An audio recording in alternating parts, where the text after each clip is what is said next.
Salut tout le monde et bienvenue dans l'Entre du Lutin. Allez, l'humeur du week-end, je vais essayer de faire ça en alternance avec les sociofinancements et les news sur les jeux de société. Donc tous les 15 jours, une petite humeur du week-end. Et là, on est vendredi soir, il commence à faire nuit. Une petite vidéo rapido pour vous expliquer un peu ce que j'ai reçu, ce que j'ai joué et un petit peu de tout. Voilà. Et souvent, je vais essayer de ramener un vieux jeu ou un jeu un petit peu plus ancien qui n'est pas forcément dans l'actualité pour que vous le découvriez. Donc, on va parler dans les jeux un petit peu plus anciens. La semaine dernière, je vous ai parlé de Little Factory qu'il fallait que je vous le présente. On y revient tout de suite. Mais en attendant, qu'est-ce que j'ai reçu? Alors, un jeu un petit peu plus ancien, justement, effectivement. Set Watch. Alors, Set Watch, il y a Set Watch, il y a Set Watch Mercenary. Il y a des add-ons également. Et bien là, l'occasion, voilà. J'ai eu en occasion Set Watch Mercenary et une extension pour pas trop cher, dans un état impeccable. En plus, c'est slivé, ce qui fait que la boîte, elle est super lourde. Il y a du matos dedans, je suis vraiment impressionné, je m'attendais pas à ça. Un jeu que j'avais sur ma wishlist depuis longtemps.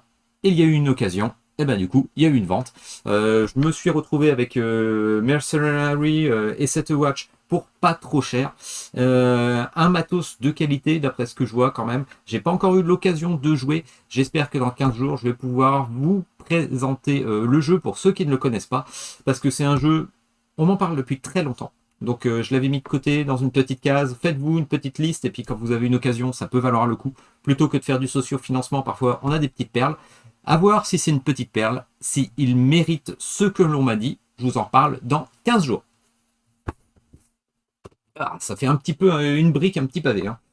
Final Girl, j'ai reçu mon deuxième épisode. Je vous avais dit la dernière fois que j'attendais justement le fantôme, le poltergeist, avec justement le manoir. Parce que je pensais qu'effectivement, par rapport à Hans le Boucher et la colo de l'horreur, c'était peut-être dans la saison 1 ce qui renouvelait le plus sur le papier, ce qui me paraissait le plus intéressant vraiment pour avoir deux épisodes complètement différents. Je vous confirme, très très différent, tout simplement parce que déjà le poltergeist, on ne peut pas se battre avec lui. Il n'a pas de point de vie, on ne peut rien lui faire. Non, le but du jeu va être complètement différent, il va falloir fouiller pour rechercher dans le manoir ou dans un autre environnement si vous jouez, si vous mélangez avec un autre épisode. Vous allez fouiller pour chercher une petite fille qu'il va falloir sauver, il va falloir l'emmener vers les points d'extraction.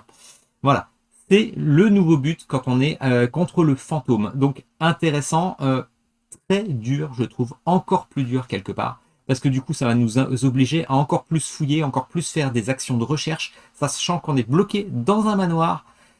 En plus, il y a quelques sens uniques dans le manoir, parce que vous allez voir, il y a un principe de fenêtre, on ne peut passer que du haut de la fenêtre pour sauter vers le sol. Donc, je trouve que le niveau est encore plus relevé, ou alors, c'est moi qui ne me suis pas encore adapté. J'ai fait quelques parties, j'ai pas réussi pour l'instant. J'espère vous faire prochainement une vidéo, voilà, dans les jours qui arrivent, hein, je vais vous faire ça. Une extension qui m'a été fournie par Don't Panic Game, je préfère le dire, toute transparence, hein, voilà. Je leur ai envoyé le lien de ma vidéo, je leur ai dit que moi le prochain que j'attendais c'était celui-là. Ils m'ont proposé de me l'envoyer, je les en remercie grandement, merci Don't Panic Game. Bientôt une vidéo. Et oui, je suis comme vous, hein, j'ai pas la possibilité de m'acheter des jeux tout le temps. Alors effectivement, quand on me propose une extension, j'ai sauté sur l'occasion, vous comprendrez très bien. Donc toujours garder son esprit critique. Voilà, est-ce que ça vous correspond ou est-ce que ça vous correspond pas? Moi, c'est mes avis. Voilà. Donc n'oubliez pas. De même, Subterra 2, voilà, l'extension qui m'avait été fournie aussi par Nuts Publishing, je les en remercie. Je vous ai fait une vidéo. J'ai pas eu l'occasion, je regrette de jouer à cette extension, alors que voilà, c'est vraiment une extension pour jouer avec les potes, celle-là, pour faire le méchant. Bon, j'ai pas joué à celle-là cette semaine. Par contre, je me suis refait des parties de la lumière d'Arima qui est derrière. Voilà, toujours un bonheur. Et pourquoi je vous en reparle encore? Parce que Subterra 2, il y a quelqu'un dans les commentaires qui m'a dit « Tu parles beaucoup de Subterra 2, t'es fan ?» Oui, franchement, depuis que j'ai reçu Subterra 2, je trouve que c'est peut-être un des meilleurs jeux que j'ai depuis un an ou deux. Facile à ressortir, facile à expliquer. Et c'est pour ça que j'insiste un peu dessus. Je trouve quand même que là, franchement, il y a eu du top, il y a eu du fort. Voilà. On passe rapidement. World of Warcraft, Pandemic System, Wrath of the Lich King. Je vous en ai parlé. Je voulais le faire en vidéo, justement, dans cette série de vidéos, les humeurs du week-end. Mais je pense que je vais essayer quand j'ai un créneau. de vous faire une vidéo complète, un peu plus poussée, plutôt qu'un truc rapidement fait pour les humeurs du week-end. Parce que je trouve que le jeu, là, je l'ai ressorti encore cette semaine, il mérite vraiment une vraie grosse vidéo, je trouve. Même si c'est un jeu qui est, je sais plus, il a 2 ans, je crois, celui-là. Je sais plus. Oui, 2021 déjà. Ouh. Je trouve qu'il mérite grandement. J'ai pas essayé la version Cthulhu. Il y a quelqu'un dans les commentaires qui m'en avait parlé qui est très bon. Je vais pas m'en racheter encore un Pandémique. Voilà. Je verrai. Mais franchement, ça renouvelle bien le genre. En plus, l'ambiance World of Warcraft. En plus, les petites figurines qui sont magnifiques. Euh, Faudrait que je prenne le temps pour faire de la peinture aussi. Vraiment, je vous en reparle dans une prochaine vidéo. Je ferai vraiment une grosse vidéo parce que j'y ai rejoué cette semaine et ça aussi, c'est un gros coup de cœur. Hein, voilà. Comme quoi, parfois, il y a du neuf, mais il y a aussi de l'occasion et on trouve des très bons jeux. Allez, on va passer rapidement sur Little Factory que je vous explique rapidement ce petit jeu qui mérite d'être connu. Si vous le trouvez d'occasion, si vous le trouvez à pas cher, franchement, je pense que c'est un bon jeu de création de moteur. Pour débuter, ça révolutionne pas le genre, c'est pas énorme, mais le design est simple, le système est facile à comprendre. Alors oui, il y a une variante solo, mais franchement la variante solo, pour moi ça vaut pas le coup d'acheter que pour la variante solo, parce que finalement on va essayer d'épuiser le deck de bâtiments pour construire tous les bâtiments possibles et accumuler des points pour essayer de battre un score. Voilà, il y a plus trépidant, il y a des petites variantes dedans, mais c'est pas assez, ça vaut pas forcément le coup. Allez, on met en place et on regarde à quoi ça ressemble. Alors déjà, vous voyez que c'est assez coloré, c'est pas mal du tout. Donc on va se retrouver avec des niveaux en fait de ressources qui vont nous permettre de faire des constructions à la fin. Alors comment ça va se passer? Simplement, on a des ressources de base. Là, j'ai mis en place pour 2 joueurs. Chaque joueur va commencer, le premier joueur va commencer avec 3 pièces, le deuxième avec 4, potentiellement le troisième aurait 5 pièces et ainsi de suite. Voilà, le quatrième aurait 6 pièces. Avec les pièces, on va pouvoir faire des actions d'achat, mais également avec les ressources que l'on achète à différents niveaux, les ressources vont nous permettre de construire des choses. Comment ça se passe? L'iconographie est très bien faite, comme vous pouvez le voir. Il y a quelques cartes avec des explications dessus, mais vraiment pas grand-chose. C'est une très belle iconographie. Les designs simples et sympas. Alors par exemple, on a les ressources de base, vous voyez, des ressources, je vais prendre l'exemple du coton, là par exemple, une ressource que l'on peut acheter pour une pièce, tout simplement. Et cette ressource vaudra également une pièce si on veut la revendre pour acheter quelque chose. Mais également, le coton, à quoi ça sert? Eh bien, le coton, tout simplement, dans un autre tour, je pourrais utiliser mon coton. Vous voyez, il y a un petit symbole ici. Contre un coton, je pourrais l'échanger contre une laine ou contre une bobine de fil plutôt, pas de la laine, mais une bobine de fil. Donc vous voyez très bien que quelque chose qui vaut une pièce passera une valeur marchande de 3 pièces. Et ça peut continuer, parce que au tour suivant, quelque chose qui a une valeur marchande de 3 pièces pourrait être transformé, regardez ici, en tissu pour une valeur marchande de 6 pièces. Et ainsi de suite. Donc forcément, on va essayer d'investir notre argent de début pour essayer de monter en puissance au fur et à mesure, pour se faire un pactole, pour réussir à faire des échanges, pour construire à la finalité des bâtiments. Par exemple, vous voyez, je pourrais très bien, voilà, ça va être mon tour, je pourrais très bien acheter du bois. Au prochain tour, je transformerai en planches, mais si j'avais assez d'argent, je pourrais directement acheter des planches, et ça, au lieu que ça me coûte une pièce pour avoir du bois, je pourrais acheter directement pour 5 pièces des planches pour gagner un tour. On va en parler, vous allez voir. Et ensuite, ces planches pourraient me permettre de construire une maison. Et cette maison me rapporterait un point. Comment on gagne dans la partie? C'est le premier joueur qui arrive à 10 points. Vous voyez les petites étoiles, ce sont les points. On va voir ça, on fait un petit exemple. Vous allez voir, si ça vous paraît un petit peu obscur, c'est très simple en fait. Allez, je commence avec le premier joueur qui a 3 pièces. Un joueur a 2 possibilités en fait à son tour. Les 2 possibilités, c'est simplement qu'il peut soit acheter des choses avec les pièces qu'il a. Donc là, par exemple, j'ai 3 pièces. Donc, ce que je peux faire, c'est que par exemple, je vais acheter pour 3 pièces, je vais acheter un bois. Je vais également acheter, ben voilà, une pierre. Mais ce que j'aurais pu faire, c'est acheter directement quelque chose là-haut. Qu'est-ce que je pourrais acheter d'autre Eh bien, il me reste un là. Je vais acheter du coton, voilà, tout bêtement. Voilà, j'ai acheté des ressources primaires, voilà. Et cet argent, on ne l'utilise plus du tout de la partie, parce que maintenant, j'ai commencé à avoir un petit pactole ici que je ferai fructifier. Donc voilà, donc j'ai échangé un pactole de pièces contre plusieurs cartes. Rappelez-vous, toujours une chose pour plusieurs, ou alors plusieurs pour acheter une chose. Voilà, en faisant la somme, je pourrais très bien pour 3 pièces ici. Donc échanger ça contre quelque chose qui fait 3 pièces, c'est une des possibilités. La deuxième possibilité, ce serait, et ça je pourrais le faire à mon prochain tour parce que j'ai déjà joué, ce serait produire. Produire, comment on fait? Eh bien tout simplement, c'est transformer une ressource en une autre ressource. Vous voyez, j'ai du bois, je pourrais le transformer en charbon. C'est écrit ici.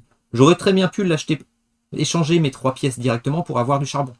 Mais là, j'attends un tour suivant et plus tard, mon bois va se transformer en charbon. Donc quelque chose qui a une valeur marchande de 1 deviendra avec une valeur marchande de 3. Mais ça, on reviendra à ça tout à l'heure. Donc voilà, soit on peut faire un achat en pièces directement, toujours une carte pour plusieurs ou plusieurs pour une, voilà, c'est bien dans les règles. Ou alors, ma deuxième possibilité, c'est produire, échanger une ressource, la produire avec, la transformer en fait. Voilà, la production, c'est pas forcément un bon terme, c'est plus la transformer pour passer à une étape supérieure. Voilà. Donc mon premier joueur a joué. Si j'avais pris par exemple dans le bleu, dans le rose ou dans le vert, j'aurais recomplété les colonnes. Mais ici, en fait, dans les ressources primaires, vraiment, c'est un nombre de ressources qui est donné pour 2 joueurs. Je n'en ai pas d'autres à côté. Allez, le deuxième joueur, pour 4. Eh bien, tout simplement, voilà, comme je vous ai dit tout à l'heure, je peux directement acheter des ressources plus haut. Donc, ce que je vais faire, c'est que je vais acheter une ressource en briques. Donc voilà, j'avais 4, je prends 3. Et à côté, eh bien, je vais prendre, qu'est-ce que je vais prendre Eh bien, je vais prendre de la glaise. Voilà, comme ça fera un petit exemple tout à l'heure. Là, je n'ai pas à recompléter. Pourquoi? Parce que vous avez vu, il y avait 2 briques. En fait, quand on retire des cartes, quand on tire des cartes, il faut toujours qu'il y ait 5 cartes ici. Mais s'il y a une carte qui est déjà présente, eh bien, en fait, on la repose par-dessus, ce qui fait que ça se stack, ça s'empile, tout simplement. Allez, donc toi, tu as joué mon deuxième joueur. Allez, on revient au tour du premier joueur. Vous voyez, les tours sont très rapides parce qu'à chaque fois, il n'y a qu'une seule action, en fait. Pour l'instant. Vous verrez plus tard. Là, je me retrouve donc... Bon, je me retrouve avec du bois, de la pierre, du coton. Eh bien, tout simplement, je vais produire avec ma pierre. Je vais produire pour transformer en bloc de pierre. Donc, je remets ici. Et voilà. Je me retrouve avec une ressource qui valait 1. Je l'ai transformée pour avoir 3 pièces, enfin des briques qui valent pour 3 pièces, des blocs de pierre qui valent pour 3 pièces. Je viens de jouer, je recomplète. Ah bah, c'est la même chose, donc ça tombe bien. Voilà, je passe au joueur suivant. Alors le joueur suivant, en fait, vous allez me dire que peut-être qu'il a dépensé des briques pour rien, des sous pour rien tout à l'heure, parce qu'il a acheté directement une brique, alors qu'il aurait pu très bien acheter de la glaise pour transformer en brique au tour suivant. Mais en faisant ça, en achetant plus cher, en passant à l'étape du dessus, eh bien du coup, il va gagner un tour. Il a gagné un tour parce qu'il n'a pas fait transformer sa glaise pour la transformer en brique, pour ensuite, eh bien moi c'est ce que je vais faire à mon tour, je transforme ma brique en cette carrière. Alors la carrière, c'est une des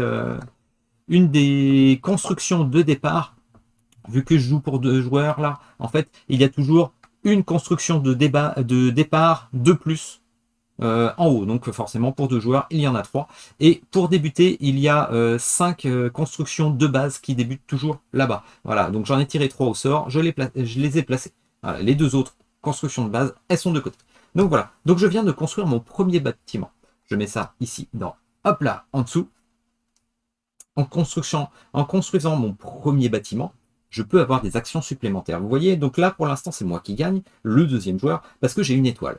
Mais également, mon bâtiment supplémentaire, j'aurais pu l'acheter directement avec 6 pièces. Vous voyez, hein, on peut directement acheter avec de l'argent. C'est vraiment un jeu de capitaliste. Hein. Ça, franchement, il faut vraiment imaginer. Et là où je vais dire que c'est vraiment un début de construction de moteur, c'est déjà, il va falloir penser aux transformations pour gagner plus vite, pour aller plus vite ou pour dépenser, mais également les bâtiments ont chacun des actions possibles. On peut, au début de son tour, utiliser un bâtiment. S'il n'est pas utilisé au début du tour, on peut l'utiliser à la fin.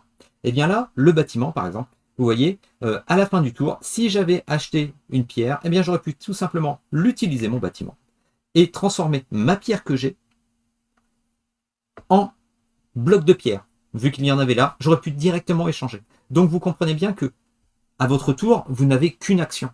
Mais si vous avez des bâtiments et que vous arrivez à faire un petit moteur avec, vous verrez, je ne sais pas si on va tomber dessus, il y a des moutons, il y a des vaches et compagnie, vous pouvez justement utiliser vos bâtiments pour justement avoir des actions supplémentaires. C'est vraiment le but. Donc c'est pour ça que je parle de construction de moteur avec le jeu.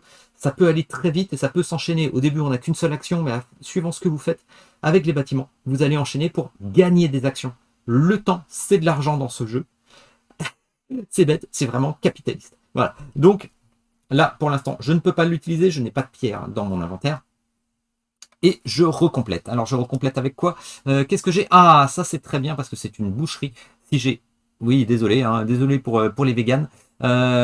Si j'ai une vache ou un mouton, je peux la transformer en viande. Viande qui pourrait me servir à d'autres choses. Voilà. Voilà, parce qu'il y a d'autres bâtiments, par exemple, pour faire il y en a un autre qui fait gagner des points directement. C'est avec un pain et une viande, justement. Donc, voilà, il faut essayer d'avoir des choses pour pouvoir transformer encore. Allez, je continue. Tour du premier joueur. Le premier joueur, qu'est-ce qu'il va faire? Eh bien, lui, justement, il va construire ici. Vous voyez, il va transformer son bloc de pierre, enfin ses blocs de pierre, en une petite scierie. Voilà, non, c'est une scierie, non, c'est quelque chose qui transforme en charbon. C'est très bien ça, parce que regardez, c'est la fin de mon tour. Qu'est-ce que je peux faire? J'utilise pour transformer mon bois en charbon. Et vous voyez, j'ai du coup réussi à faire 2 actions pendant mon tour. Alors maintenant, je recomplète. Ah, un mouton, ça peut être intéressant. Alors, qu'est-ce que je vais faire avec ceci? Si j'avais eu de la pierre, je pourrais très bien le faire au début de mon tour, mais ce n'est pas le cas. Je vais peut-être faire transformer ma glaise qui se transforme en... Ah, d'ailleurs, je n'ai pas recomplété, excusez-moi. Voilà. Ma glaise qui se transforme du coup en brique. Je ne peux rien faire avec lui, je recomplète. Et ça va être au tour du premier joueur. Et ainsi de suite. On continue. On continue. Qu'est-ce que je peux faire? Alors là, ce que je vais faire, c'est que je pourrais... je pourrais... Alors je vais échanger pour une valeur de 3 pièces ici. Je vais prendre 2 bois et un blé. Parce que mon but, moi ce que je vois ici, c'est que le mouton pour l'avoir, je pourrais échanger un blé et un bois pour avoir un mouton. Et le mouton, si j'arrivais à acheter ici, vous voyez à la caméra, je ne sais pas, si j'arrive à acheter ici, en fait, je pourrais, c'est le pouvoir spécial de ce bâtiment, je pourrais, soit quand j'ai un coton, transformer en bobine de fil, soit si j'ai un mouton, je transforme en bobine de fil, sauf que vous voyez, je ne sais pas si vous voyez bien à la caméra, alors attendez, parce que j'ai pas mis l'autofocus, donc à mon avis ça va être tout moche. Bon, je vous ferai un zoom sur le truc, on verra ça. En fait, le symbole n'est pas exactement le même. Là, on voit bien que c'est la carte, et quand c'est la carte, c'est qu'en fait, si je l'ai dans ma main, il reste dans ma main, mais je récupère quand même une bobine de fil. Donc, ça me permet en fait, à chaque tour, ça me pourrait me faire transformer en bobine de fil si j'avais des bobines de fil toujours présentes ici. Voilà. Et on continue, et on continue. Je vais pas aller plus loin, c'est du principe très simple. Je vais peut-être vous montrer que quelques cartes supplémentaires. Il y a des cartes supplémentaires, par exemple, il y a une canne à pêche qui est super intéressante parce que ici, normalement, quelque part, il y a du poisson. Donc, une fois que vous avez la canne à pêche en main, le poisson, vous pouvez le prendre directement et vous ne perdez pas la canne à pêche en faisant l'outil de la transformation. Voilà, le symbole n'est pas exactement le même, c'est la carte. C'est directement la carte, et dans ce cas-là, la carte, on la garde en main pour pêcher le poisson. C'est super intéressant. Donc voilà, des espèces de combos, de la construction, des bâtiments qui sont énormes, parce que là, on voit des bâtiments à 1 étoile ou à 2 étoiles, mais également là, vous voyez, si en plus vous avez du pain à donner, et bien avec le bâtiment, le pain vous permet de récupérer tout de suite 2 étoiles pour le décompte final. Donc voilà, c'est génial. Il y a des, voilà, c'est ce que je vous disais, un bâtiment qui donne 2 étoiles. Son pouvoir spécial, c'est si vous donnez un pain et un steak. Alors c'est lourd hein, parce que c'est cher, donc à l'achat direct c'est très cher, mais peut-être que vous pouvez construire justement cette viande ou ce pain grâce aux ressources inférieures, donc toujours à penser. Mais si vous avez ces ressources inférieures, le bâtiment qui vaut déjà 2 points vous permet de gagner 4 étoiles. C'est énorme. Donc voilà, donc à bien penser, je trouve que c'est un jeu qui dans le principe est un bâtiment qui vaut 5, mais pour le construire, il faut y aller. Hein. Voilà, et si on veut l'acheter directement, 30 pièces, faut bien être riche. Euh, un jeu très simple, vraiment, dans la mécanique, des designs qui sont sympas, qui sont simplistes, qui du coup attirent les enfants, alors que je peux vous dire que effectivement, normalement, il est recommandé pour 10 ans pour des parties de 45 minutes. Mon petit, il a été attiré alors qu'il a 5 ans et demi, il va avoir 6 ans. Il a déjà compris la mécanique. Il va pas trop loin non plus dans la mécanique, hein, ça reste du basique à ce qu'il fait, mais il a déjà compris ce que c'est. Alors vous allez dire, tu es vilain lutin parce que ton fils connaît, tu lui as déjà appris, voilà, à acheter des choses, à faire fructifier ton argent et compagnie. Voilà, très très bon jeu, je trouve, de très bonnes mécaniques et intéressant. Je dirais que 10 ans, si vous avez un enfant qui est joueur à partir de 8 ans, ça peut être sympa. Voilà.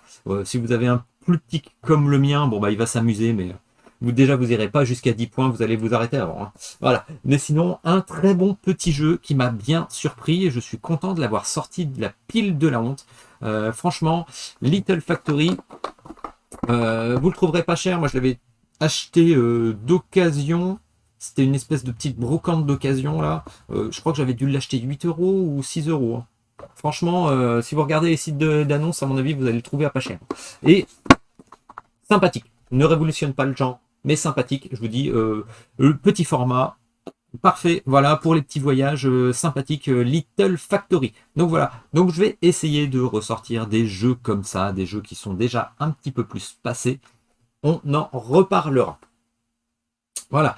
Donc peut-être dans 2 semaines, Set a Watch. Voilà, on en parlera. Sinon, je voudrais revenir sur justement mon, comment dire, mon petit projet ludique. Voilà, alors mon petit projet ludique, j'ai pas eu trop le temps cette semaine. J'y ai beaucoup pensé. J'essaye de me faire un cahier des charges. Déjà, commencer par ça, un cahier des charges assez précis. C'est peut-être mon côté technicien en fait, hein, parce que moi je suis plus dans le technique, électronique, informatique, optique, enfin voilà. J'essaie de me faire un cahier des charges. Donc, mon projet ludique est d'essayer de faire un petit jeu, moi pour le fun, et je vous en parlerai un petit peu justement, peut-être tous ces 15 jours, voir un petit peu l'avancée. Là, j'ai rien à vous proposer, à vous présenter, parce que je me suis commandé en fait des cartes sur lesquelles je peux écrire et effacer des Velleda.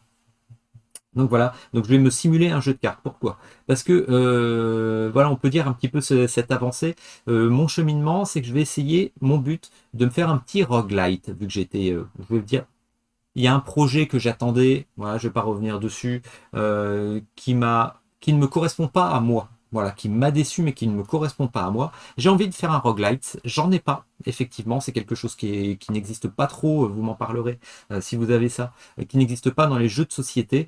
Donc qu'est-ce que c'est un roguelite? C'est un jeu dans lequel on va toujours essayer d'aller au plus loin, et au bout d'un moment on meurt, mais quand on meurt, eh bien, on a appris de ses erreurs. On essaye d'améliorer, par exemple, on peut très bien améliorer son deck, on pourrait améliorer, rajouter des dés par exemple, peut-être améliorer d'autres choses, construire un personnage pour essayer d'avancer plus loin, et ainsi de suite, recommencer pour toujours s'améliorer.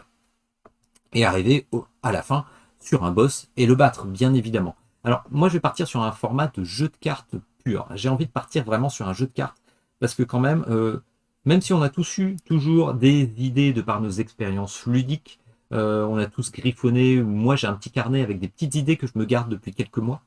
Je me dis que pour débuter déjà, un jeu de cartes, ce sera le plus simple.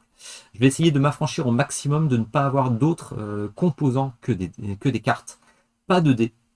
Rester sur quelque chose qui sera facile à faire et potentiellement qui pourrait être partagé en print and play. Donc on verra ça plus tard. Ça me permettra de vous le proposer peut-être pour faire des tests. Voilà, ça vous intéressera peut-être. Et ce que je vais faire effectivement, c'est que je vais partir sur des cartes. Alors comment ça va se passer? Je vais essayer de construire des donjons avec des cartes qui vont s'enchaîner. Donc j'ai déjà pensé à prendre des cartes que je vais mettre par catégorie. Donc parfois il va y avoir des monstres, parfois il va y avoir des rencontres pour faire du marchandage, parfois il va y avoir peut-être des pièges qu'il va falloir passer, et peut-être que les compétences de notre personnage va s'améliorer au fur et à mesure grâce à un petit deck à côté. On fera un espèce de deck building pour justement passer ces épreuves au fur et à mesure. On va pas réussir, on réussit. Si on réussit, on récupérera des nouvelles ressources, et peut-être que ces ressources, même si on meurt, nous permettront d'échanger ces ressources pour acheter des cartes qui amélioreront notre deck. C'est un petit peu mon but. C'est un petit peu brouillon comme je vous le dis là, mais effectivement, je peux pas vous le présenter vraiment. J'attends d'avoir les cartes vraiment pour vous présenter quelque chose. Et puis je vous avoue que j'ai pas trop eu le temps, hein, un petit garçon, boulot, parce que j'ai quand même un boulot, hein, voilà, et puis des travaux.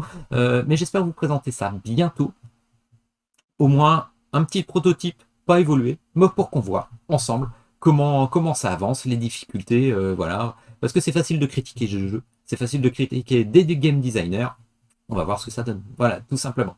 Allez, j'espère que cette vidéo vous a plu. C'est vrai que je parte un petit peu en live, c'est un petit peu n'importe quoi, c'est un petit peu brouillon. En plus, il fait nuit, il faut que je fasse le montage rapidement de la vidéo pour que vous l'ayez demain matin. Donc voilà, n'hésitez pas à commenter, donnez-moi vos avis. Qu'est-ce que vous avez acheté? À quoi vous avez joué vous? Est-ce qu'il y a des choses qui vous intéressent? Est-ce que vous avez apprécié Little Factory? Est-ce qu'il vous attire? Franchement, petit jeu qui paye pas de mine, et finalement, dans les petits jeux, parfois on trouve notre bonheur, c'est ça qui est bon. Voilà. Donc, pas toujours besoin de dépenser des 1000 et des 100 dans des sociofinancements. De même, je reviens sur les sociofinancements. J'espère pouvoir vous parler de Into the God's Grave. Je crois que c'est comme ça que ça s'appelle. Oh, je perds complètement la boule, il est trop tard déjà. Voilà, la nouvelle campagne de Lucky Duck Games. Je voulais faire une vidéo spéciale dessus pour un peu décortiquer, parce que moi, elle m'a tiré cette campagne. J'espère que je vais avoir le temps de le faire, et j'ai envoyé un mail à Lucky Duck Games justement pour avoir, parce que j'ai quelques questionnements pour pouvoir vous présenter ça. Donc voilà, on va voir s'ils me répondent. Sinon, on en parlera la semaine prochaine dans notre partie socio-financement avec les news des jeux. Voilà, on verra ça la semaine prochaine, le samedi. Bon allez, moi, je fais le montage. La semaine prochaine, j'ai du taf, même ce week-end, parce qu'il faut que je vous fasse la présentation ou une partie complète de Final Girl avec le nouvel épisode que j'ai reçu. Allez, bon, du boulot, bonne nuit, ciao, à la prochaine sur la chaîne. Allez, ciao tout le monde.